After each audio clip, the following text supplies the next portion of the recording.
तो नमस्कार और जय हिंद। दी साहित्य बैराज पर आप सभी का एक बार फिर से स्वागत है। और थंबनेल से आपको आइडिया लग ही चुका होगा कि हम बात करेंगे कि क्यों इंडिगो ऑल ऑफ सडन इतने सारे मतलब ऑल ऑफ सडन आप लोग के दिमाग में सुनने को आ रहा है और इतनी सारी फ़्लाइट्स कैंसिल हो गई। और पूरा जो विवाद है वो इसके अराउंड कैसे रिवॉल्व हो रहा है और क्यों एविएशन मिनिस्ट्री डीजीसीए और भी कुछ फॉरेन लिंकेज इसके साथ सुनने को आ रहे हैं। मैं इस वीडियो के माध्यम से आपको तुरंत मतलब क्विक के तौर पे आपको बताना चाहूँगा और बहुत ही जल्दी समझाना चाहूँगा कि इसके पीछे किन किन फैक्टर्स के कारण ये सारी घटनाएं ऑल ऑफ सडन सामने आने लगी और इसमें बाहरी शक्तियों का किस तरह से जुड़ाव है मैं वो भी आपके सामने रखने की कोशिश करूँगा। सर्टेन फैक्ट के साथ आपसे बात करूँगा कुछ कि जो इंडिगो है मतलब जो इंडिगो एयरलाइन है वो इंडिया में रन करती है और उसका उस मतलब बेसिकली दो ही तरह के प्लेन्स यूज़ करती हैं। पहला एक एयरबस हो गया और दूसरा बोइंग हो गया। और इंडिगो के पास लगभग 400 से अधिक प्लेन्स हैं। टोटल मार्केट शेयर आप 64% तक 64% तक मार्केट कैप्चरिंग है किसके द्वारा, इंडिगो के द्वारा। आप सोच सकते हैं कि किस लेवल पे मोनोपोली है मार्केट में केवल और केवल इंडिगो के द्वारा एयरलाइंस इंडस्ट्री में, ठीक है। अभी मैं डाटा देख रहा था तो पिछले महीने नवंबर में लगभग 900 से अधिक फ़्लाइट्स इन्होंने कैंसिल की, ठीक है। उसके अलावा 2000 से अधिक जो पिछले हफ्ते यानी कि 4 5 6 मतलब 3 तारीख से लेकर 7 तारीख के बीच में जो भी फ़्लाइट्स कैंसिल हुई उसमें लगभग 2000 से अधिक फ़्लाइट्स का कैंसिल होना। तो ऑल ऑफ सडन ये सिनेरियो आया कैसे और ऑल ऑफ सडन इस प्रकार की चीज़ें आने कैसे लगी। तो मैं आपको थोड़ा बहुत रिकैप देता हूँ, पीछे ले चलता हूँ कुछ टाइमलाइंस में, ठीक है। तो डीजीसीए जो है मानिए यानी कि जो directorate general of civil aviation है यानी कि डीजीसीए, उसने सर्टेन रूल्स एंड रेगुलेशन बनाए। अब ये तो था नहीं कि अचानक उन्होंने रूल्स एंड रेगुलेशन बना दिए।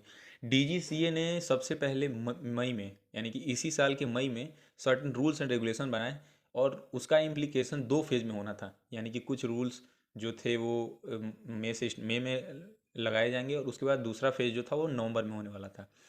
पहले फेज में बहुत सारे नियम्स ऐसे थे कि मतलब 75 7,500 से अधिक पर 5 किलोमीटर से ज़्यादा आप नहीं ले सकते। मतलब 5 किलोमीटर सॉरी 500 किलोमीटर की फ़्लाइट के लिए आप 7,500 से ज़्यादा नहीं ले सकते या 48 घंटे से ज़्यादा।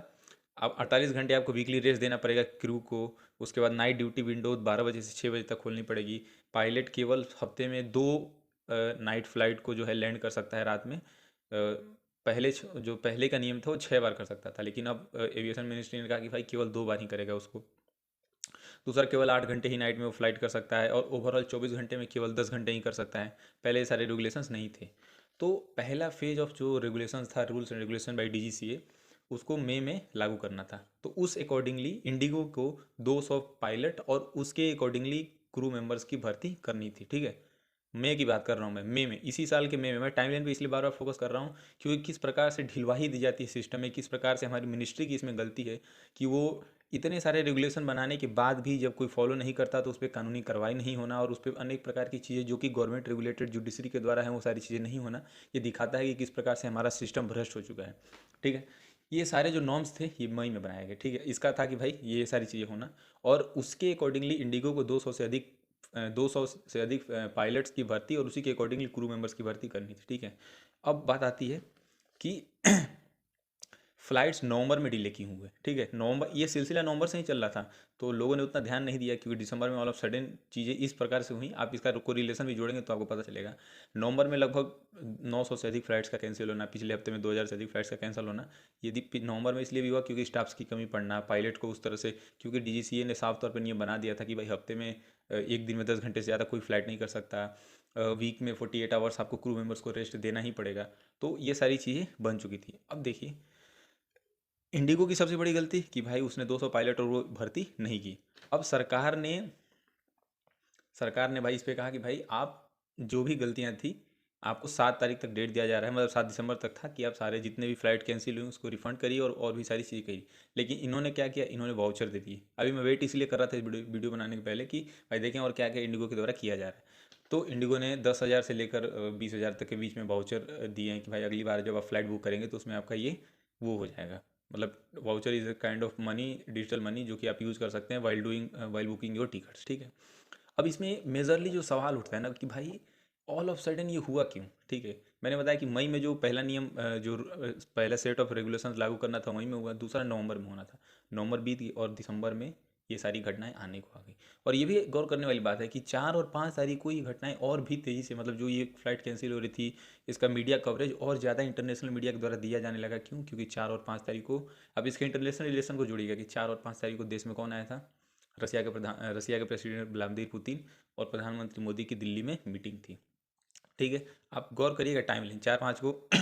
सेम चीज़ 2020 में हुआ था, जब ट्रम्प, नमस्ते ट्रम्प करके जो कैंपेन चला था, जब ट्रम्प इंडिया में आए थे, उस समय सीएए और एनआरसी को लेकर कई सारे दंगे उस अंतराल में हुए, जब वो गुजरात दौरे पे गए, जब रसिया यूएस के प्रेसिडेंट आए थे। क्यों? क्योंकि उस कवरेज को कम करना और डोमेस्टिक चीज़ों को ज़्यादा दिखाना, ताकि इंटरनेशनल लेवल पे इंडिया की किरकिरी होना और इस तरह की चीज़ें। अभी मैं कोई इंटरनेशनल रिलेशन पर भी आऊँगा, ठीक है। सवाल क्या इससे लाजमी है कि उठता है? सवाल सबसे पहला ये उठता है कि भाई गवर्नमेंट ने इस पे एक्शन क्यों नहीं लिया? जब आपने सेट ऑफ रेगुलेशन किसी इंस्टीट्यूशन को दे दिए मई में, उसके बाद आपको चेक करना था कि भाई उसके अकॉर्डिंगली ये सारी चीज़ें हो रही हैं या नहीं, लेकिन सरकार ने चेक नहीं किया। दूसरा कि कि भाई जब रेगुलेशन की बात, तो चलो ठीक है, हम उसको इग्नोर कर सकते हैं कि हो सकता है काइंड ऑफ उनको अर्जेंसी नहीं लगी होगी। दूसरा, पर इसको भी इग्नोर करने वाली बात नहीं है। दूसरा ये था कि आपको पता है कि मार्केट में 64% से अधिक शेयर किसका है, मतलब सिविल एविएशन में कंट्रोल किसका है, 64% से अधिक कस्टमर्स किसके हैं, इसके पास है, इंडिगो के पास। आप किसी भी सेक्टर में इस प्रकार की मोनोपोली अगर देंगे, फॉर एग्जांपल मैं बता रहा हूँ, आप ले लीजिए इंटरनेट में इंटरनेट के लिए दुनिया में जियो, एयरटेल और वोडाफोन और आइडिया का विलय हो गया, एक में हो गई। तो जियो, एयरटेल और वोडाफोन आइडिया अब ये क्या कर रही हैं? मोनोपोली है कि नहीं? आप खुद देख सकिए, 3 कंपनियां हैं, मोस्टली शेयर जियो और एयरटेल के पास है, मोस्ट ऑफ द कस्टमर्स और most of the market share उसके पास है, एक सेक्टर का। अगर, और मैं आपको एग्जाम्पल बता रहा हूँ, धीरे धीरे आप रिचार्ज का देख सकते हैं। आप कमेंट सेक्शन में हमें बताइए कि आपके रिचार्ज के बिल पिछले साल से लेकर इस साल तक कितने बढ़ गए। अभी फिर दिसंबर से 20 से 25 रुपये में रिचार्ज के दाम बढ़ चुके हैं। तो मोनोपोली होगी तो वो क्या करेंगे? अपने मनानुसार चीज़ें करेंगे, वो हर चीज़ अपने हिसाब से करेंगे। ये भी बहुत बड़ा दिक्कत है। तो सबसे बड़ा सवाल ये भी उठता है कि भाई आप सरकार में बैठे हो और आपको पता है कि भाई पर्टिकुलर कंपनी का मोनोपोली है इस सेक्टर में, तो आप क्यों नहीं उसको लिबरल कर रहे थे? क्यों नहीं उसको लेवरेज दे रहे थे और भी कंपनियों को उसमें आने के लिए? क्योंकि अगर वो पैठ बना के बैठ जाएगा तो अदर एविएशन में आने वाले लोग को नहीं आने देगा आगे। ठीक है। उसके बाद कि भाई हमारे देश में एक और सवाल ये भी उठता है कि भाई इस तरह से स्कैम क्यों होता है? आप कहते हैं कि हाई स्पीड ट्रेन, ठीक है, मैं इसी से रिलेट करके बता रहा हूँ कि high speed train maximum speed limit कितनी है? 125। वंदे भारत हो गया, नमो भारत करके ट्रेन चलाई जा रही है, उनकी हाईएस्ट स्पीड कितनी है? 125 किलोमीटर। तो अगर आप मोनोपोली देंगे किसी मार्केट में, तो अगर वो सेक्टर ठप होगा तो उसके बाद उससे क्या होगा?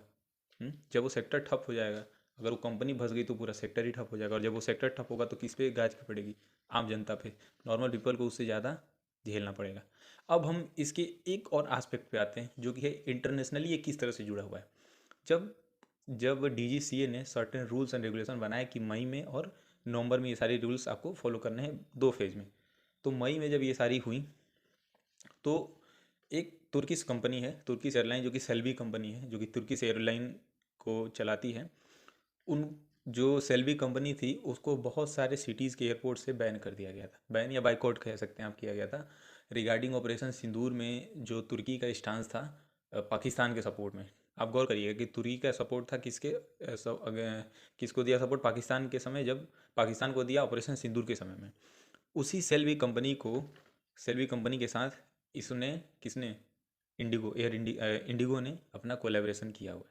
अभी मैं उस पर भी आता हूँ किस तरह से कोलैबोरेशन किया है।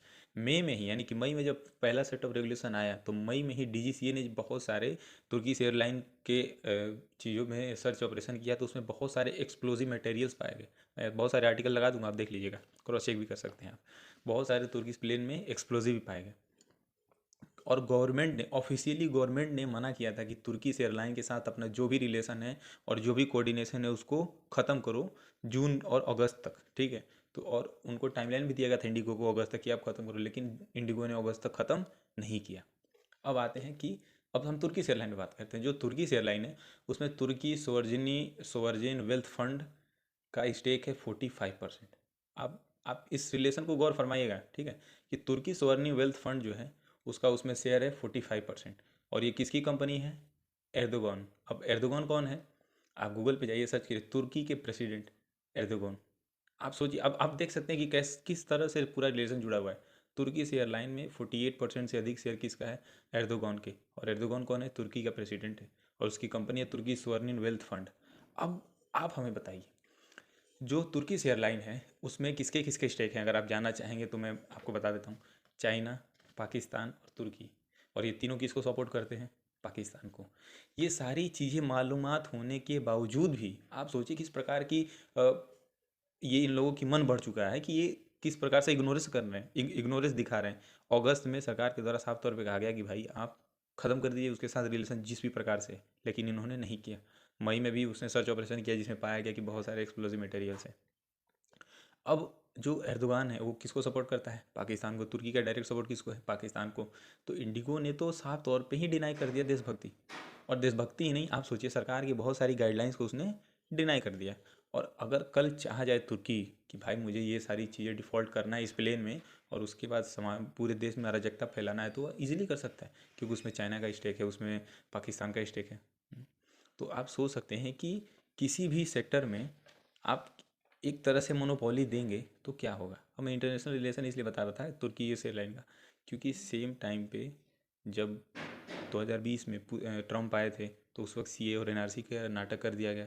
इस वक्त पुतिन का इंडिया में आना और उसके बाद ये सारी घटनाएं घटना, आप इसके कोरिलेशन को जब जोड़ेंगे तो आप एक चीज़ पाएंगे कि जब पुतिन जब 4 और 5 तारीख को यहाँ आए तो ये सारी कवरेज थोड़ी सी लो कर दी गई। लो इन द सेंस कि उसको कवर कम किया गया और इंडिगो वाले केस को ज़्यादा बढ़ावा दिया है। क्यों? क्योंकि there should not be any other alternative of superior powers, यानी कि यूएस के अदर अल्टरनेटिव ऑप्शंस ना मिल जाए इंडिया और रसिया के तौर पे उन सारी चीज़ों को दबाने के लिए वेस्ट की साजिश थी। डेफिनेटली इंडिगो की इसमें बहुत गलती है, गवर्नमेंट की तो बहुत बड़ी फेलियर है, क्योंकि भाई किसी भी सेक्टर में इस तरह से मोनोपोली होगी तो आने वाले समय में अगर वो जो चाहे वो मनमानी करेगा। आप एयरपोर्ट्स पे जाएंगे, आप कहीं भी जाएंगे, आप महंगा देख सकते हैं एयरपोर्ट्स पे खाने वाली चीज़ें, नॉर्मल चीज़ें भी इतनी महंगी हो जाती है। और इंडिगो भाई जब 64% मार्केट शेयर रखा है पर्टिकुलर सेक्टर का, आप सोच सकते हैं कि किस लेवल पे वो कंट्रोल कर सकता है चीज़ों को। कल को अगर एविएशन सेक्टर में अगर इंडिगो ख़त्म हो जाए तो क्या हालत होगी। तो ये सवाल लाजमी है कि उठेगा सरकार पर भी। और सरकार अब तक कर क्या रही थी भाई, जब पर्टिकुलर आप सोचिए एयर इंडिया ने अपने बहुत सारे फ्लाइट्स नवंबर में, अगस्त में, सितंबर में कैंसिल किए। क्यों? क्योंकि पर्टिकुलर नॉर्म्स पे नहीं आ रहे थे। सरकार ने बहुत सारे सेफ्टी के नियम्स निकाले, सरकार ने बहुत सारी चीज़ें बताई, उसके बाद उन वो स्टैंडर्ड्स पे नहीं आते थे, उसके बाद वो अपनी फ़्लाइट्स कैंसिल करते थे। तो एक चीज़ तो इससे साफ है कि आम जनता की जो लाइफ है ना उसकी वैल्यू जीरो है, जीरो। और उसके लिए कोई मरने वाला नहीं है। सरकार बैठी है, वो अपनी प्रॉफिट देखेगी। उसमें इंडिगो हो, एयर इंडिया हो, या चाहे जो भी हो। लोग कह रहे थे कि अब रिलायंस की बारी है उतरने की। भाई रिलायंस भी आएगा ना तो वो अपनी मोनोपोली ही चाहेगा। आप खुद सोच के देखिए, जिस सेल्फी कंपनी के द्वारा इंडिगो का कोऑर्डिनेशन और एक दूसरे के साथ साठगांठ था, वो कंपनी किसकी थी? Turkish airline. और तुर्किश एयरलाइन क्या कर रही थी? तुर्किश एयरलाइन में किसका मेजर स्टेक है?